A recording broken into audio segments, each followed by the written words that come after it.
Disparition hier jeudi 5 décembre 2013 de l'ancien président sud-africain Nelson Mandela. Au-delà de son pays, c'est le continent africain qui subit une grosse perte. De Paris, la réaction du président Issoufou. La première dame, Dr Malika Issoufou, hier après-midi au Palais des Congrès de Niamey, où elle a assisté à la projection du film Ma vie, mon combat, un film projeté à l'occasion de la Journée internationale des personnes en situation d'handicap.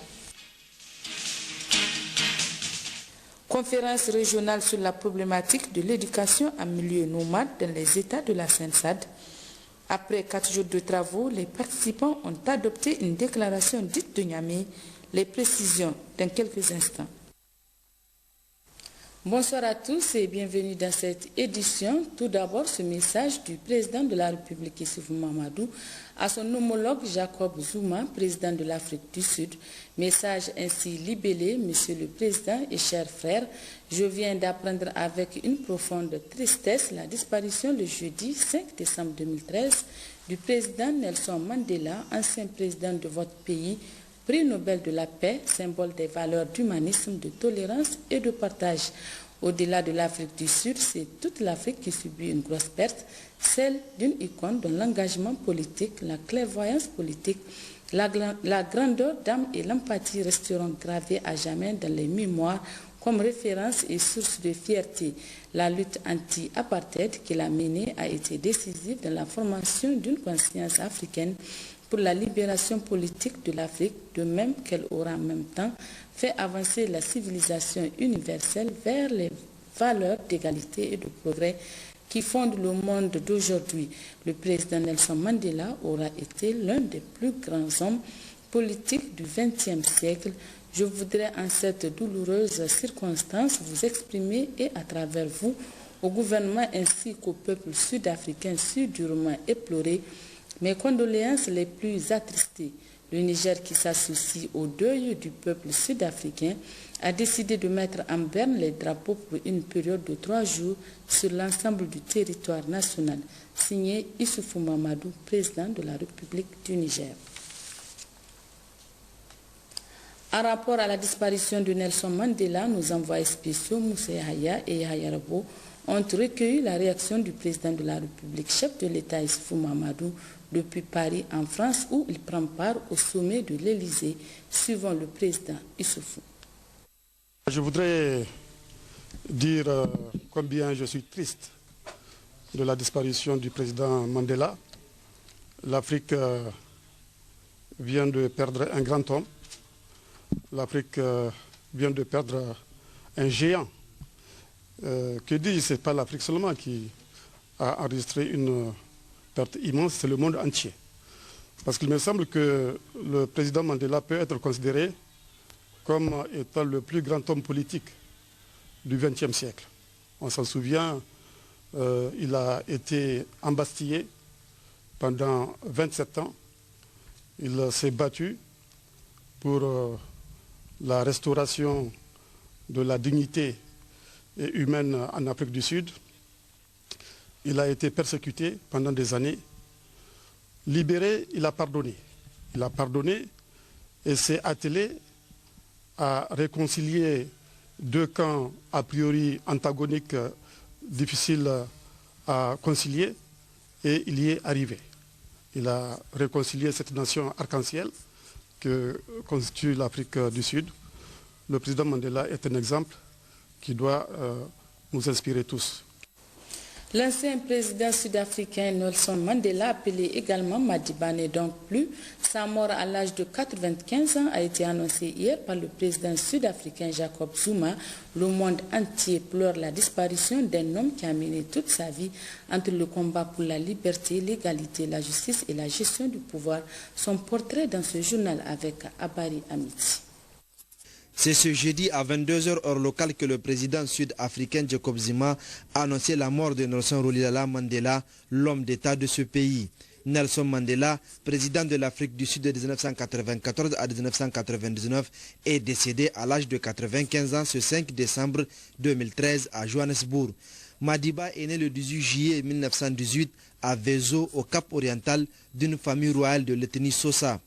Après ses études universitaires, celui qui s'attache à la doctrine de lutte non violente prônée par Gandhi intègre le Parti Congrès National Africain ANC en 1944 et lutte efficacement contre la domination politique de la minorité blanche et la ségrégation raciale instaurée officiellement en 1948 par le gouvernement dirigé par les Blancs. Lutte non violente, désobéissance civile, ces stratégies ne portant pas leurs fruits et après le massacre le 21 mars 1960 à Sharpeville où femmes et enfants sont massacrés, l'ANC dirigée par Mandela passe à la lutte armée. Interdit en 1960, beaucoup de personnalités de lutte anti-raciale de l'ANC sont arrêtées le 12 juillet 1963, dont le leader Nelson Mandela. Il a été à la suite condamné à la prison et aux travaux forcés à la prison de Robben Island. Toujours en Afrique du Sud, malgré les répressions du gouvernement blanc, des manifestations organisées dont celui de Soweto le 16 juin 1976 et les condamnations de l'Organisation des Nations Unies ONU condamnant l'apartheid de crimes contre l'humanité, Mandela purgea 27 ans de prison. Le 11 février 1990, Nelson Mandela est relâché.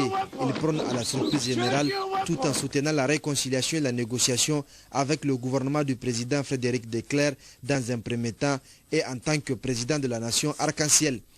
Prix Nobel de la paix en 1993 pour avoir mis fin au régime d'apartheid, il a aussi été plusieurs fois distingué. Lauréat du prix Sakharov, prix Lénine pour la paix, médaille présidentielle pour la paix, membre de l'ordre du mérite britannique, compagnon de l'ordre du Canada et d'Australie, militant pacifiste et adversaire de la peine de mort, entre autres. Nelson Mandela, avocat de formation, s'est marié 3 fois, avec Evelyn Ntoko Massé en 1944, Winnie Madikizela en 1958 et en 1998 avec Graça Machel. Avec sa fondation Mandela, il lutte contre le sida et l'inégalité sociale et économique entre les peuples. Il faut retenir de Nelson Mandela l'amour de l'autre, la sagesse et la paix.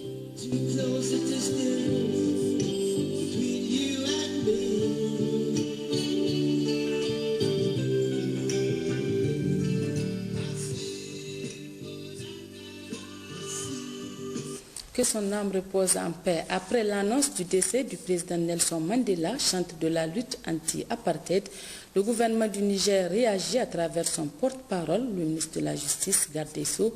Marou Amadou a exprimé la compassion des autorités de la 7e République. Comme l'a dit un notaire, c'est une bibliothèque qui vient de... Je ne suis même pas sûr qu'on peut dire de lui que c'est une bibliothèque qui brûle, parce que comme je vous l'ai dit, cette bibliothèque reste vivante et il restera à jamais un modèle vivant, un monument pour tout le monde, éternel, auquel chacun peut se référer pour réussir à la fois sa propre vie intérieure et pour ceux qui sont au service des États africains. On est sûr qu'en suivant le modèle de Mandela, il est clair que en Afrique, nous réussirons effectivement à combattre tous les maux auxquels nos pays sont aujourd'hui confrontés. Parce que Mandela, c'est aussi, et il faut le dire très clairement, c'est un symbole d'intégrité, de courage, de grandeur d'âme, et de dépassement de soi, et tout ce qui est propre vraiment aux grands hommes qui ont séjourné sur cette terre. Donc, nous disons clairement que c'est le plus grand homme du XXIe siècle, en tout cas à la fois pour la grandeur des combats qu'il a menés, pour le symbole de vie qu'il a été, et pour ce qu'il a réussi, n'est-ce pas, à faire en si peu de temps à la tête de l'État sud-africain, et pour les autres combats qu'il a menés au profit de l'humanité. Mandela réussira, n'est-ce pas, après son départ, à inspirer davantage les peuples africains du chemin à prendre pour que nos pays, effectivement, sortent de l'ornière des conflits, des dictatures, de la malgouvernance. Et je suis convaincu que en Afrique du Sud, il a réussi à laisser le pouvoir à temps. Après 4 ans de mandat, il dit je m'en vais. Il a prouvé que aucun homme n'est indispensable chacun des actes que Mandela a posés durant sa vie sont des exemples à suivre pour sortir, à mon avis, de n'importe quelle situation. Ce sentiment d'immense perte est tiré du modèle qu'est Mandela. C'est vrai, une icône de la lutte anti-apartheid, mais aussi qui a pu donner en l'espace de 4 ans, c'est-à-dire un seul mandat, le modèle d'homme d'État dont l'Afrique a aujourd'hui besoin. Nous sommes dans une situation bien sûr de deuil et à cette occasion, le gouvernement dressait naturellement ses condoléances au président Jacob Zuma et au peuple sud-africain en général pour cette disparition-là. Et pour nous associer à ce deuil, le gouvernement a décidé de mettre les drapeaux en berne pour 3 jours à partir de ce jour 6 décembre 2013 pour nous associer à cette disparition qui, quoique d'une certaine manière était attendue parce que l'homme était malade il y a quelques mois, et on le savait épuisé, mais bien sûr, il reste que ce départ reste pour tout le monde un point de notre histoire très essentiel parce que finalement, pour tous, ce prix Nobel de la paix reste un homme qui aura marqué l'histoire de toute l'Afrique, qui nous aura donné un sentiment de fierté en tant qu'Africains. La première dame, Dr Malika Issoufou, a assisté hier après-midi à la projection du film Ma vie, mon combat, un film projeté à l'occasion de la Journée internationale des personnes handicapées tenue le 3 décembre dernier. C'était en présence de plusieurs personnalités. Compte rendu, Moudanchirou, Ouma Jamila et Salif Garba. C'est en présence de la première dame, Dr Malika Issoufou Mahamadou, marraine des personnes handicapées, que le film Ma vie, mon combat a été projeté au Palais des Congrès de Niamey. Ma vie, mon combat est un film dans lequel les talents et les potentialités des personnes handicapées sont retracés d'une part et les discriminations dont cette couche vulnérable est victime d'autre part. La projection a été faite à l'occasion de la Journée internationale des personnes handicapées. Le thème de cette année, briser les barrières, ouvrir les portes pour une société plus inclusive, témoigne de la volonté des Nations Unies de faire évoluer les sociétés aux besoins de tous ses membres. Au Niger, ce thème a été renforcé par l'autonomisation des personnes handicapées du fait de la persistance de l'extrême pauvreté et la grande dépendance de ces personnes malgré les efforts fournis tant par l'État que nos organisations et nos partenaires. En effet, la survie de centaines de milliers de personnes handicapées reste encore dépendante de la mendicité, faute d'éducation, de formation, de politique de valorisation ou d'absorption de leurs produits. Cette journée internationale est une initiative des Nations Unies visant à promouvoir les personnes handicapées. Cette journée mondiale est l'occasion idéale de réaffirmer le principe que tous les êtres humains naissent libres et égaux en dignité et en droit. Le respect de cette dignité due à chaque personne implique notre solidarité, notre engagement en vue d'assurer l'accès équitable à l'éducation et au travail.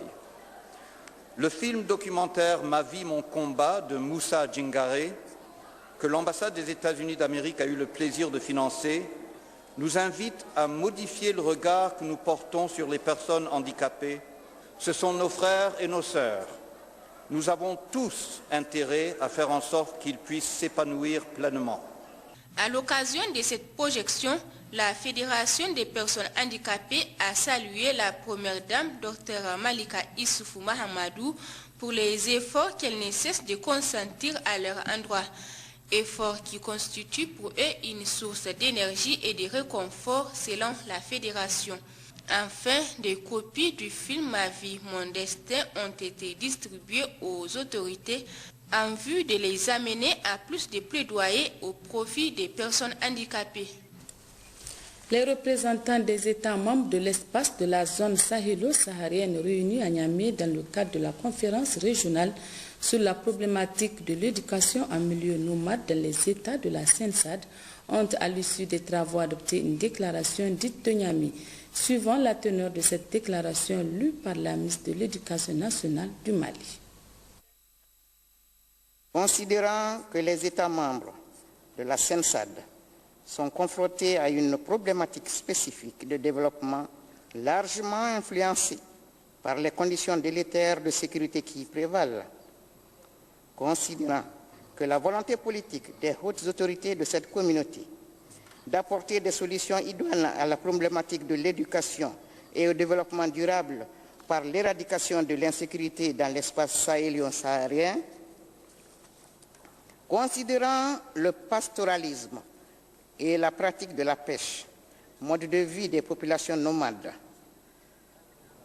sont des facteurs de croissance, de sécurité, de paix, de stabilité et de création d'emplois et qu'ils contribuent à faire reculer l'insécurité alimentaire, la malnutrition et la pauvreté dans les territoires qu'ils animent et qu'ils structurent, considérant que les populations nomades ont jusqu'ici faiblement bénéficié des politiques nationales et régionales de développement alors que leurs besoins en infrastructures, en services agricoles, appui conseil, services vétérinaires, crédits, intrants zootechniques, en services sociaux de base, santé humaine, éducation eau potable et en sécurité sont faiblement couverts, considérant la stratégie pour la sécurité et le développement dans les zones sahélo-sahariennes du Niger, dont l'objectif est de contribuer au développement économique et social au Niger en général et des zones sahariennes et sahélo-sahariennes en particulier,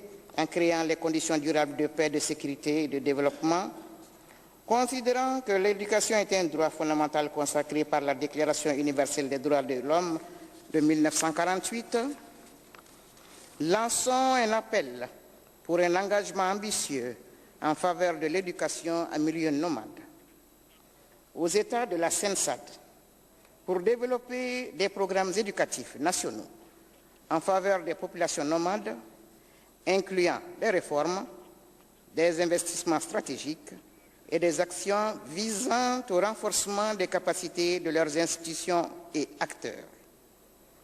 Aux organisations régionales d'intégration économique et technique CENSAD, CEDEAO, UEMOA, SILS, à appuyer la mise en place des politiques et instruments permettant de promouvoir l'éducation en milieu nomade, à faciliter la coordination des stratégies et des politiques nationales et à accompagner la réalisation des investissements à caractère régional. Aux organisations internationales et partenaires techniques et financiers de répondre aux demandes de mobilisation des ressources en faveur de la zone nomade, plus spécifiquement au développement de l'éducation dans cette zone, d'accompagner la mise en place des politiques et stratégies éducatives en milieu nomade, de s'engager à apporter leur appui pour la mise en œuvre des priorités nationales en matière d'éducation en milieu nomade. À la société civile, aux entités décentralisées et aux organisations communautaires de base, à s'organiser afin de renforcer leur représentativité pour une meilleure prise en compte de leurs besoins au sein des instances décisionnelles. À toutes les parties prenantes, à prendre acte de l'ampleur des défis et des opportunités pour donner un nouvel élan au développement de cette zone en participant au programme de manière responsable dans le respect des engagements pris.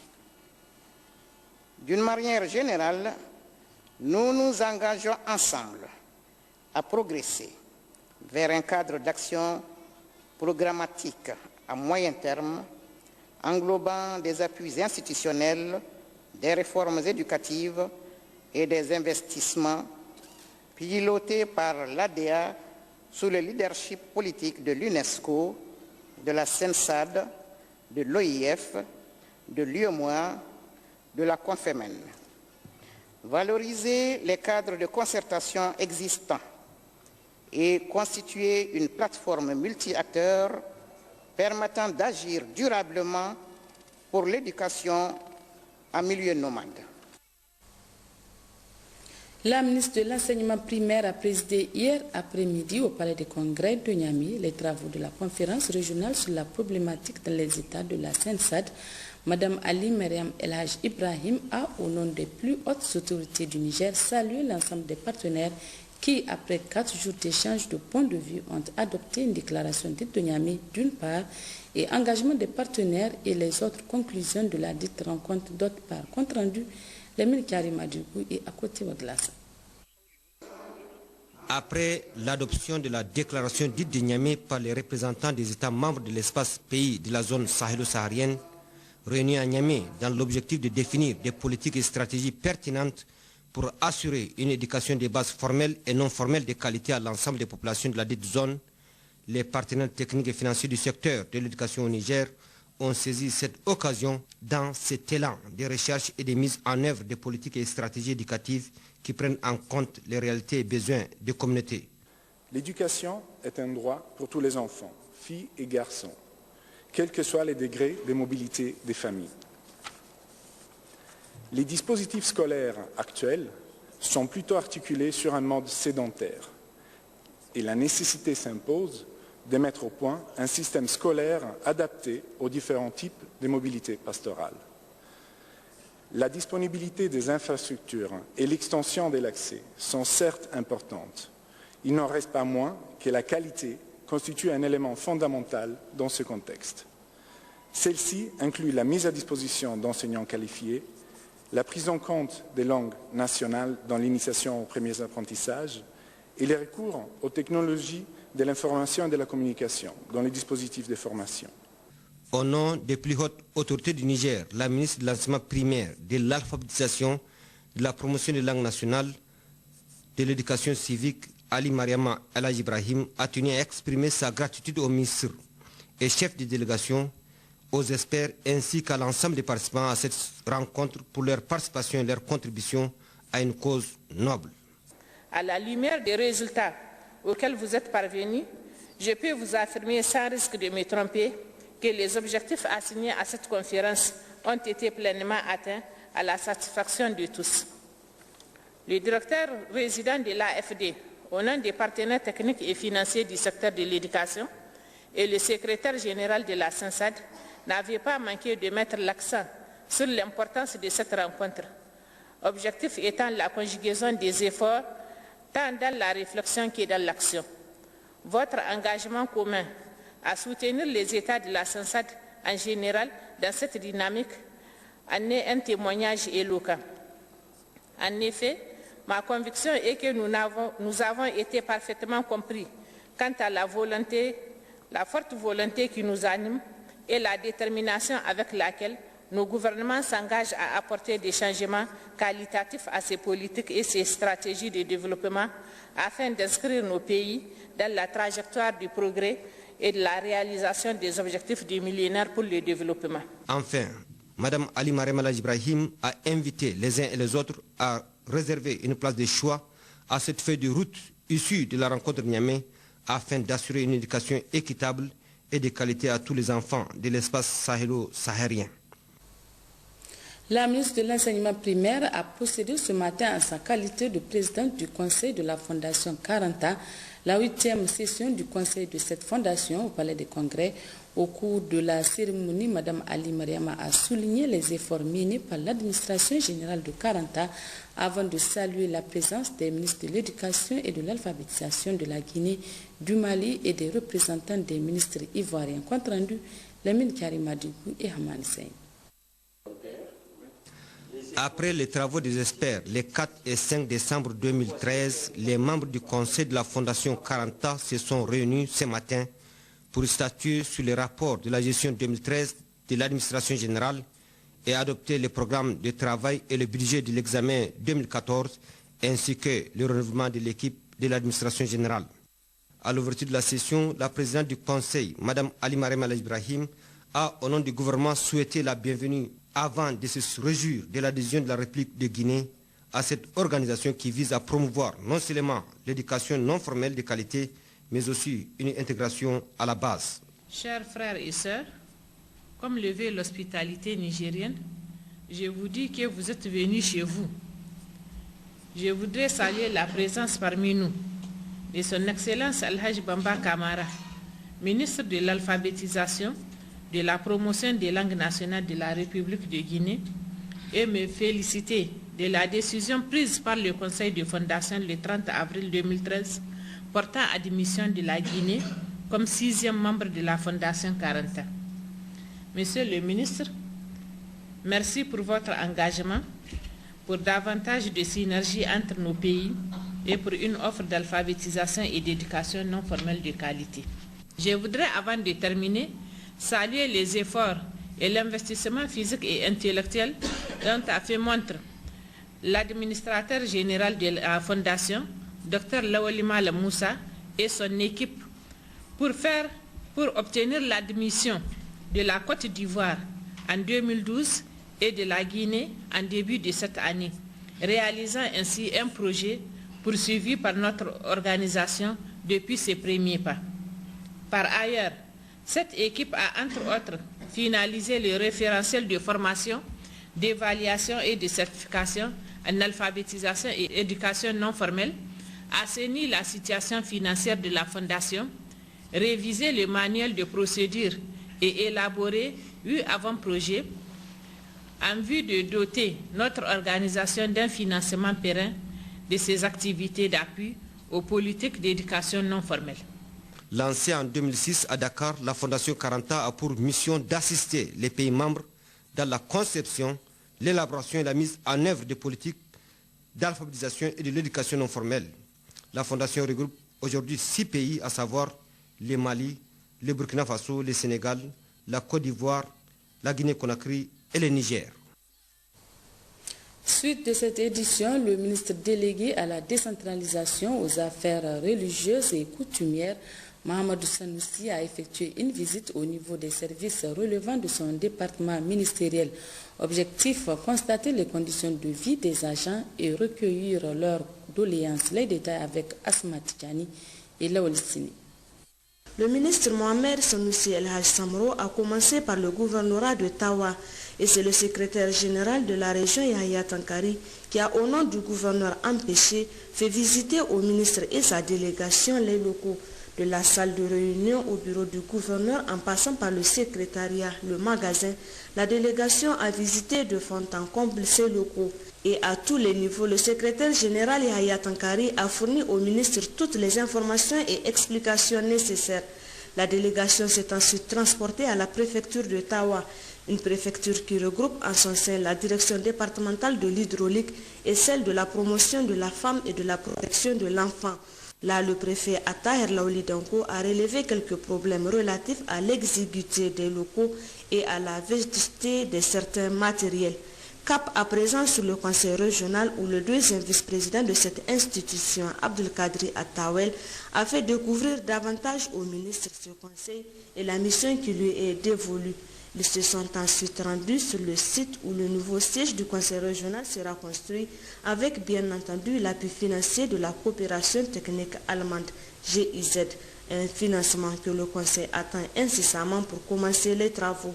Les communes Tawa 1 et 2 ont également été visitées. L'hôtel de ville a constitué la dernière étape de cette série de visites. C'était sous la présidence du premier vice-président du conseil de ville, Moussa Massalati. À ce niveau, le ministre a trouvé un personnel engagé et dévoué au travail. Au terme de ces visites, le ministère délégué à la décentralisation, aux affaires religieuses et coutumières a rendu une visite de courtoisie à l'honorable chef du canton de Tawa et au chef du groupement PEL.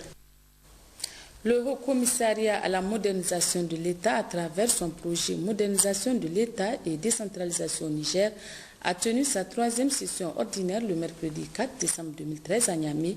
Il s'est agi au cours de cette session de faire le bilan des activités pour l'année 2014. Compte rendu Ismaël Dauda et Mohamedou Adam.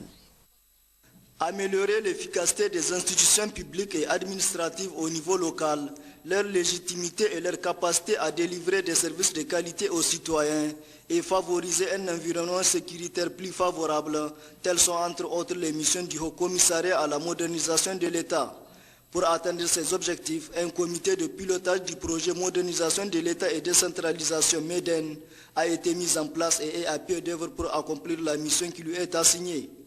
Le projet modernisation de l'État et décentralisation au Niger est axé sur 4 composantes. Cette 3e session ordinaire du comité de pilotage du projet MEDEN vise donc à faire le bilan de sa première année d'exercice et relancer le plan de travail au titre de l'année 2014. Nous sommes en train de boucler la première année d'exécution. Je peux vous déjà à ce stade vous assurer que tout s'est très bien passé. Contrairement à beaucoup d'autres projets, nous n'avons pas connu de problème de consommation de crédit. À ce niveau, la satisfaction elle est totale. Les crédits mis à notre disposition ont été intégralement consommés. Ce projet, faut-il le rappeler, s'articule autour de 4 composantes, dont 3 qui sont opérationnelles. Et la dernière composante, comme celle qu'on retrouve dans n'importe quel projet, elle, c'est la composante qui permet d'assurer le bon suivi et le bon déroulement du projet. Aux côtés du Haut Commissariat à la modernisation de l'État et du projet MEDEN, la coopération française, qui une fois de plus reconduit la même enveloppe pour le financement des activités au titre de l'année 2014. Le projet MEDEN, en tout, il fait 1 million d'euros sur 3 ans. Et l'an dernier, nous avons disposé de 420 000 euros à peu près, sur lequel on a dépensé pratiquement les 3 quarts. En ce sens, le commissaire parlait d'un succès. Et c'est à ce titre qu'en 2014, nous bénéficierons de la même somme, de nouveau 420 000 euros, permettant de démultiplier les actions que nous avons conduites cette année. Avec toutefois quelques petits changements. Pour l'amener à accomplir sa mission, le Haut Commissaire à la modernisation de l'État, président du comité de pilotage du projet MEDEN, demande la mobilisation de tous, ce qui permettra d'accompagner le gouvernement dans la réalisation des chantiers urgents de modernisation de l'administration publique. Le président de l'Assemblée locale de l'État de Kachina séjourne depuis hier à Niamey. Ce matin, en compagnie du gouverneur de la région, il a visité plusieurs stands du SAFAM. Compte rendu Abba Moussa Atouman et Issoufou Samela. Accompagné d'une importante délégation, le président de l'Assemblée locale de l'État du Kachina a été accueilli par le secrétaire général du ministère du Tourisme et de l'Artisanat avant d'être salué par les autorités communales de Niamey et les chefs traditionnels de la région phare, à l'occurrence Zender. Touraki à la cour du sultanat de Zender et Garkoua de Daoura, Yaou Omaru Gojo a visité plusieurs stands pour voir de visu le savoir-faire de l'artisanat nigérien qui, à s'y méprendre, ressemble fort à celui du Kachina car partageant les mêmes coutumes et les mêmes valeurs culturelles. Les stands de la région phare ont été particulièrement visités à cause de la richesse et de la diversité des produits exposés. S'exprimant à l'issue de ces visites, le président de l'Assemblée locale de l'État de Kachina s'est dit émerveillé par les prouesses des artisans nigériens et a appelé à consommer local pour le développement économique de notre pays. Le gouverneur de la région de Niamey, M. Hamidou Garba Mamadou, s'est également dit émerveillé par la qualité des participants et des produits. Nous avons été émerveillés de voir au niveau des stands, d'abord la participation de beaucoup de pays, comme le Togo, le Bénin, la Côte d'Ivoire, le Burkina, pour ne citer que ceux-là que j'ai vus. Nous avons vu beaucoup d'articles qui sont vraiment de nature à nous dire qu'en réalité l'Afrique peut s'en sortir par elle-même. Nous avons vu comment est-ce que des femmes, des Anders, ont pu transformer le haricot. Il y a eu plusieurs produits dérivés quand même de ce haricot-là et qui sont bien conservés et qui sont conservables pendant plus d'un an. Le problème, c'est qu'il faudra que ces produits soient portés à la connaissance de l'ensemble des Nigériennes et apprendre à nos femmes nigériennes comment préparer les repas à partir de ces dérivés du haricot. Parce que je vous dis que moi je pense que les Nigériens nourrissent les Nigériens n'est pas un vain mot. Le président l'a dit et c'est parce qu'il est convaincu qu'en réalité les Nigériens, il suffit tout simplement d'une petite bonne volonté, on pourrait vraiment assurer la production alimentaire par les Nigériens de notre. La cellule crise alimentaire et gestion des catastrophes organise depuis ce matin à Africa Hall un séminaire de formation sur les procédures de gestion financière des programmes d'atténuation de crise au profit des cadres régionaux du dispositif national de prévention et de gestion des catastrophes et crises alimentaires. Objectif, renforcer les capacités des cadres régionaux sur les procédures de gestion financière applicables au programme de crise. Compte rendu Mohamed Adam et Salamat Mohamed Rabi. Ce séminaire de formation entre dans le cadre du renforcement des capacités des cadres régionaux du dispositif national de prévention et de gestion des catastrophes et crises alimentaires sur les procédures de gestion financière applicables au programme d'atténuation des crises. C'est un séminaire qui s'inscrit dans la logique instituée au niveau du dispositif depuis 2 ans, qui est en train de connaître une nouvelle réforme. Donc ce séminaire est adressé à l'attention des présidents de comités régionaux et des SPR nouvellement installés. C'est tout juste pour encourager, rendre plus opérationnel les comités régionaux pour effectivement accomplir convenablement leur mission. C'est une réunion très technique et qui concerne des cadres régionaux et dispensés par des cadres du niveau national du dispositif national de prévention et de gestion des catastrophes et crises alimentaires. On attend un renforcement de leurs capacités pour qu'à la fin de la formation, ils soient mieux capables de mieux apprécier les dossiers qui sont initiés au niveau des communes, des villages, par des ONG, par des services, pour qu'ils soient capables d'apprécier ces dossiers et pour que ces dossiers soient beaucoup plus acceptables une fois à Niamey, pour éviter donc les rejets ou le traitement de dossiers mal ficelés. Au sortir de ces travaux, d'importants résultats sont attendus, dont entre autres les procédures d'achat et d'appel d'offres assimilées et les techniques de préparation des états financiers. Une innovation au ministère des Affaires étrangères, de la coopération, de l'intégration africaine et des Nigériens à l'extérieur. Un bureau d'accueil et d'orientation dédié à la diaspora nigérienne a été inauguré ce matin. Une concrétisation de l'engagement du président de la République, celui de faire participer la diaspora nigérienne à l'effort de développement national. La cérémonie d'inauguration s'est déroulée en présence de la ministre déléguée auprès du ministre d'État, ministre des Affaires étrangères, des membres du gouvernement, du corps diplomatique et de plusieurs invités. Compte rendu Ismaël Daouda et Issa Issa. Conscient du rôle que joue la migration dans le processus de développement socio-économique des pays et de l'intérêt qu'elle suscite, le Niger ne saurait rester en marge des processus qui tient à l'organiser et la mobiliser pour sa participation à l'édifice national. C'est pourquoi un bureau servant d'accueil et d'orientation dédié à la diaspora nigérienne a été inauguré ce matin au ministère des Affaires étrangères et dans cette cérémonie marque également le lancement de ses activités. Initié par l'Organisation internationale pour les migrations OIM et le Centre international pour le développement des politiques migratoires, ce projet a pour objectif de renforcer les capacités du ministère à mobiliser la communauté nigérienne résidant à l'étranger. Dans le cadre de ce projet, 3 pays ont été ciblés, dont le Niger, pour mener des activités pilotes. Il s'agit ici pour le Niger notamment de la création d'un bureau d'accueil équipé et dédié à la diaspora nigérienne, de formation en communication, migration et développement pour les agents en charge de son animation, d'élaboration d'outils promotionnels tels qu'un guide de la diaspora nigérienne et des brochures, enfin de voyages d'études et de partage d'expériences avec d'autres pays qui sont avancés dans ce domaine. À travers ce projet, le ministère des Affaires étrangères, de la coopération, de l'intégration et des Nigériens à l'extérieur montre sa volonté de renforcer ses liens avec la communauté nigérienne résidant à l'extérieur et met à profit cet acquis qui va lui permettre d'accomplir sa mission. Les bureaux d'accueil et d'organisation mis à notre disposition constituent ainsi un instrument de cette politique en ce sens qu'il permettra à la diaspora d'être en contact permanent avec le Niger et en vue de contribuer au développement socio-économique de notre pays. Aujourd'hui, ce bureau entièrement équipé est un centre unique de référence disponible et opérationnel Il dispose d'une équipe d'agents formés pour son animation, d'un guide de référence pour les recherches et d'un site web pour les échanges et informations de la diaspora. Il est prêt à fournir aux usagers des conseils, des informations sur les normes juridiques, les opportunités d'investissement et d'affaires, les mesures incitatives susceptibles d'encourager leur engagement, les créneaux porteurs, les procédures administratives et diplomatiques ou consulaires. Il oriente les porteurs des projets vers les services de promotion ou de création d'entreprises.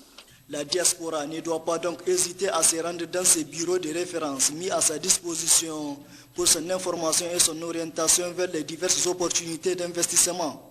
Il est situé dans les locaux du ministère des Affaires étrangères, de la coopération, de l'intégration africaine et des Nigériens à l'extérieur. Lancement à Niamey de l'appel à proposition portant sur les droits humains et citoyenneté dans les régions d'Agadez, Tawa et Zender, ainsi que Maradi du deuxième programme d'appui à la société civile du Niger PASOK 2. C'était ce matin lors d'un point de presse co-animé par le Conseil économique de la délégation de l'Union européenne et le ministre délégué chargé de l'aménagement du territoire et du développement communautaire. Les détails avec Sekinoto Abdou et à côté Waglassan. Il s'agit de lancer à travers ce point de presse un appel à proposition lié au programme d'appui à la société civile PASOK 2, financé par l'Union européenne pour un montant de 525 millions et géré par le gouvernement nigérien. Cet appel vise à renforcer les capacités des organisations de la société civile afin qu'elles puissent jouer pleinement leur rôle dans le processus de développement économique et social du Niger. Le PASOK est un programme unique dans son mode de gestion, est à la fois l'expression d'une volonté démocratique palpable par les citoyens et un outil efficace pour mettre en place des actions qui renforcent la participation des organisations de la société civile dans la bonne gouvernance et le développement économique et social du Niger. Le lancement de cet appel à proposition est un signe clair de l'état d'avancement de l'état du droit au Niger et du rôle de la société civile dans l'amélioration des politiques de développement et aussi de notre coopération avec le Niger. La délégation de l'Union européenne est particulièrement satisfaite que les droits de l'homme et la citoyenneté soient ciblés dans cet appel et que les femmes et les jeunes soient bénéficiaires prioritaires de ces nouveaux financements du Fonds européen de développement. Le ministre délégué chargé de l'aménagement du territoire et du développement communautaire a rappelé les critères d'octroi de subvention de ce deuxième appel à proposition dont le thème est « Droits humains et citoyenneté ». Il faut être une personne morale, organisation des jeunes ou des femmes. Ne pas avoir de but lucratif. Appartenir à des catégories suivantes. Organisation communautaire de base, organisation locale de base, ONG association de petite taille. Être directement chargé de la préparation et de la gestion de l'action. Avoir son siège dans la région où le projet sera mis en œuvre et dans laquelle ils exercent leur activité. Être de nationalité nigérienne. La durée maximum est de 12 mois à partir de la date de la signature des contrats de subvention. Les projets doivent être clôturés et les rapports finaux déposés auprès de l'organisme correspondant régional. Les propositions doivent démontrer un lien direct ou indirect avec la promotion des droits humains et de la citoyenneté des jeunes et des femmes. Ce point de presse permettra donc aux organisations communautaires des jeunes et des femmes ainsi qu'à la société civile de participer massivement à la mise en œuvre effective du programme de développement économique et social PDS. Réunion du comité de pilotage du projet appui aux politiques locales de jeunesse et maillage territorial des centres de jeunes ce matin à Niamey. C'est un projet piloté par le ministère de la Jeunesse et des Sports avec l'ambassadeur de France. Il vise à créer des cadres de formation et d'épanouissement pour la jeunesse sur l'ensemble du pays. Les détails avec Joari Isiaka et Issoufou Noumao. Le Niger, avec une population d'environ 17 millions d'habitants, avec plus de la moitié qui est constituée de jeunes dont la tranche d'âge est de 15 à 25 ans, une démographie galopante et un taux de scolarisation faible, donc le Niger a une population largement jeune. Cette jeunesse a besoin d'être encadrée, formée et surtout éduquée. C'est pour répondre à ces besoins que la coopération française, à travers le Fonds de solidarité prioritaire, appuie le ministère de la Jeunesse et des Sports pour la mise en œuvre de ce projet. Cette réunion se tient après quelques mois de début de mise en œuvre du projet, notamment dans sa composante 1, réhabilitation et aménagement d'aires de jeu.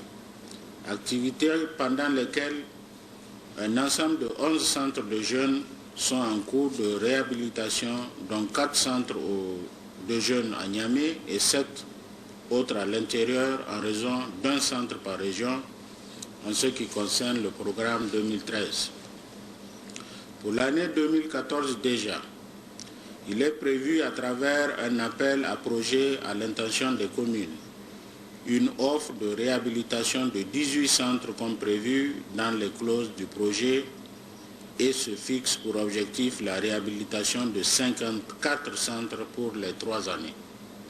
Aussi, mon département ministériel s'est engagé dans un processus de révision et de validation des statuts types des centres de jeunes afin de les doter d'un dispositif juridique adéquat de gestion, mais aussi d'asseoir les bases de canalisation des interventions qui de plus en plus prennent de l'ampleur au regard de l'intérêt que suscitent les centres de jeunes auprès des jeunes et des partenaires.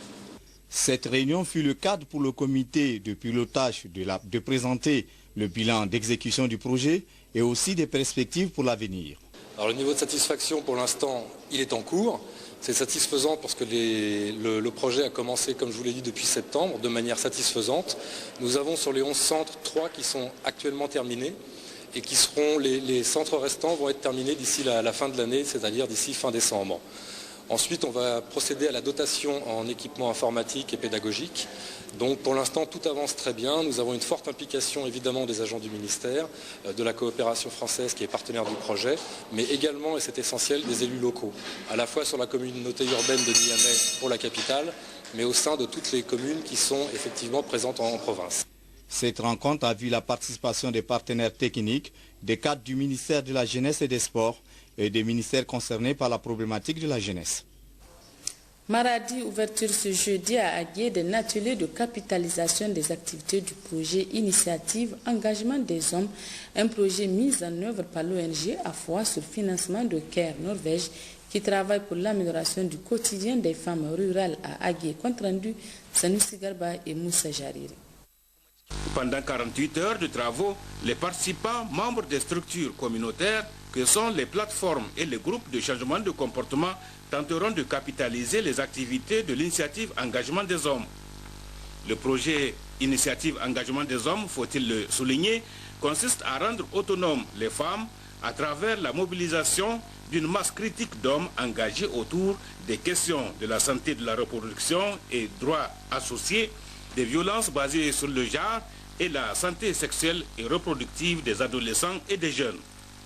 L'objectif du présent atelier est donc l'internalisation de toutes les actions menées par l'ensemble des acteurs, hommes, femmes, agents de santé et élus locaux, afin de pérenniser les résultats de l'initiative Engagement des Hommes, dont le projet prend fin le 31 décembre prochain. C'est une activité de changement de comportement. Ça n'a pas été facile, mais vraiment, on peut dire qu'on a atteint les objectifs. Même si ça reste encore, parce que la zone qu'on a couverte n'est pas assez large. Si on prend le département d'Agué, on a intervenu dans 14 villages. Donc, dans les 14 villages qu'on a intervenu, vraiment par rapport à la santé de la reproduction, et les indicateurs de santé ont montré que vraiment il y a eu une nette amélioration par rapport à l'accouchement assisté, par rapport à la CPN, consultation prénatale, par rapport à la consultation postnatale et surtout par rapport à la planification familiale. Le travail de changement de comportement abattu pendant 2 ans et demi par l'ONG AFOA nous a donné entière satisfaction, a dit pour sa part le préfet d'Agué. Le préfet Inoussa Oumarou a par conséquent invité les participants qui sont tous membres des structures communautaires à s'engager une fois de plus à assurer la pérennisation des acquis de cette initiative qui vise surtout l'allègement des tâches de la femme rurale afin de lui permettre de participer pleinement au développement. L'Union générale d'assurance du Niger, UGAN, en partenariat avec la BIA Niger, a procédé ce matin au lancement de 2 nouveaux produits de banque assurance, à savoir le produit Arzaka et le produit Taimako. Ces 2 produits sont les fruits du partenariat entre l'UGAN Vie et la BIA Niger. D'autres précisions avec Askou Jibrila et Salam Maman Rabi. Les produits Arzaka et Taimoko sont 2 produits mis à la disposition des clients par l'Union générale d'assurance du Niger, UGAN Vie, et la BIA Niger afin de faciliter leur vie au quotidien. Arzaka est un produit d'assurance vie qui permet aux souscripteurs de se préparer un complément retraite par le paiement d'une prime mensuelle, lequel capital lui permettra d'assumer librement ses responsabilités financières pendant la retraite. Nous avons donc la prime de 5 500 francs pour un capital de 1 million de francs CFA, la prime de 10 500 francs pour 2 millions de francs, la prime de 20 500 francs pour 4 millions de francs CFA. Les opérations se feront dès la souscription et renouvelables chaque année. Bien évidemment, le contrat pourra être rompu si le client envoie un courrier d'annulation de son contrat. Donc, quand le client souscrit, je veux dire à la date X, de façon automatique, chaque année, la somme de 5 500 francs lui est prélevée sur son compte, jusqu'à ce que le client ait 59 ans, parce que c'est la date limite de couverture d'une assurance vie. D'accord? Si, avant cette date, le client décide de résilier son contrat, donc de ne plus être bénéficiaire de cette couverture d'assurance, il adressera un courrier à la BIA qui transférera ce courrier à UGAN Vie et nous mettrons fin au prélèvement que nous faisons à ce client-là pour sa couverture. Ces produits représentent les fruits du partenariat entre l'UGAN Vie et la BIA Niger, un partenariat qui consiste à développer la banque assurance au Niger. Nous savons, chers partenaires de la BIA, que nous pouvons compter sur vous dans cette lutte qui est de véhiculer le message de la nécessité de l'assurance vie. D'où notre choix porté sur votre institution bancaire, qui occupe une place importante parmi les banques au Niger et qui plus est avec laquelle nous avons des relations d'actionnariat croisées. La mise sur le marché de ces produits est le résultat d'un long processus mené tambour battant tout au long de l'année 2013 par les commerciaux de ces 2 institutions, encadrés par Mme Bint Tini, directrice générale de l'UGAN Vie. Et maintenant, BIA Niger se présente comme l'une des premières banques à introduire les produits de banque assurance. Cette banque assurance est un moyen permettant à une grande partie de la population nigérienne de pouvoir souscrire à une assurance vie moyennant de petites primes. Dans une déclaration rendue publique le 23 novembre dernier, le syndicat des cheminots nigériens salue la création d'une société internationale de réhabilitation du chemin de fer Cotonou-Parakou et son prolongement à Niamey. La teneur avec le secrétaire général du syndicat des cheminots, Mano Abbas, compte rendu Ramat Salou et Sanoussi Garba. Le jeudi 7 novembre 2013, leur Excellence El Hadji Mohamed Issoufou, président de la République du Niger, et Dr Thomas Boniaï, président de la République du Bénin, ont signé un accord historique en vue de la réhabilitation du chemin de fer Cotonou-Parakou et de son prolongement de Parakou au Bénin à Niamey, capitale du Niger. Par la même occasion, les 2 États propriétaires de l'organisation commune Bénin-Niger des chemins de fer et de transport, OCBN, ont décidé de la création d'une nouvelle société internationale dont le groupe français Bolloré a été retenu comme partenaire stratégique, qui s'est engagé à réunir les fonds nécessaires pour que les travaux commencent dès mars 2014. Les cheminots nigériens saluent le choix des plus hautes autorités du Niger et du Bénin porté sur le groupe Bolloré, dont l'expérience ferroviaire est reconnue au plan international. Tous les cheminots de l'OCBN, fortement mobilisés autour de leurs syndicats, en général et plus particulièrement ceux du Saint-Denis, sont comblés de joie par cette heureuse initiative qui met terme à leur angoisse et à leur désespoir. Les cheminots nigériens en poste au Niger et au Bénin tiennent à témoigner leur sincère gratitude, leur soutien indéfectible au président de la République du Niger et du Bénin, leur Excellence El Hadji Mohamed Issoufou et Dr Thomas Boni Yayi, qui, par cet acte de haute portée historique, ont encore une fois plus démontré à la face du monde leur attachement et leur souci permanent pour le bien-être de leur population, de l'intégration sous-régionale, régionale et du développement de l'Afrique tout entière.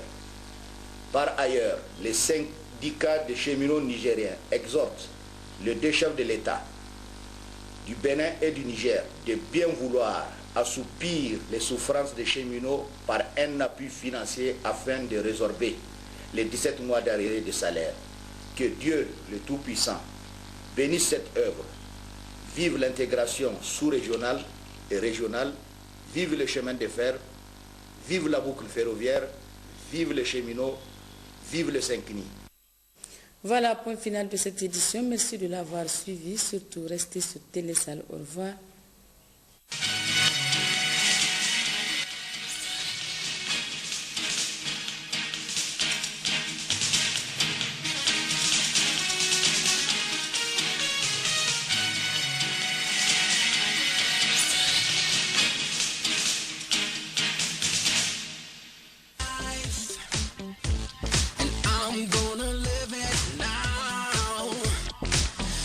Bonjour chers amis du petit écran, tout comme vous, j'adore demander des nouvelles de mes proches lorsque j'ai un peu de crédit de communication dans mon téléphone. En plus, cela leur fait tellement plaisir de m'avoir à l'autre bout du fil. Et puis comme ça, tout le monde est content.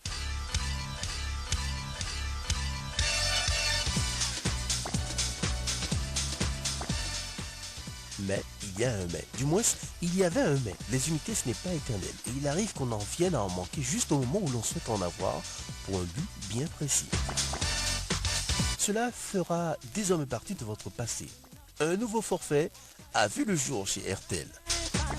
Mesdames et messieurs, laissez-moi vous présenter le forfait journalier de 500 francs CFA. C'est la solution pour vos appels économiques et en toute tranquillité. Les avantages du forfait journalier d'RTL sont les suivants.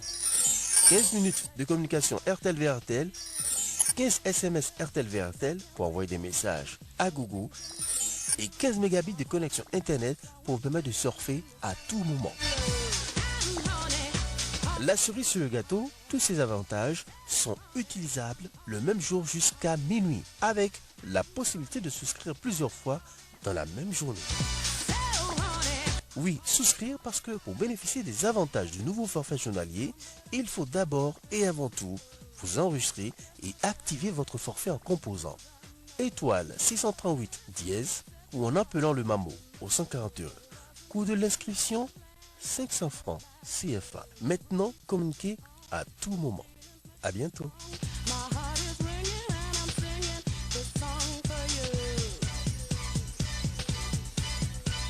This is the good life, and I'm gonna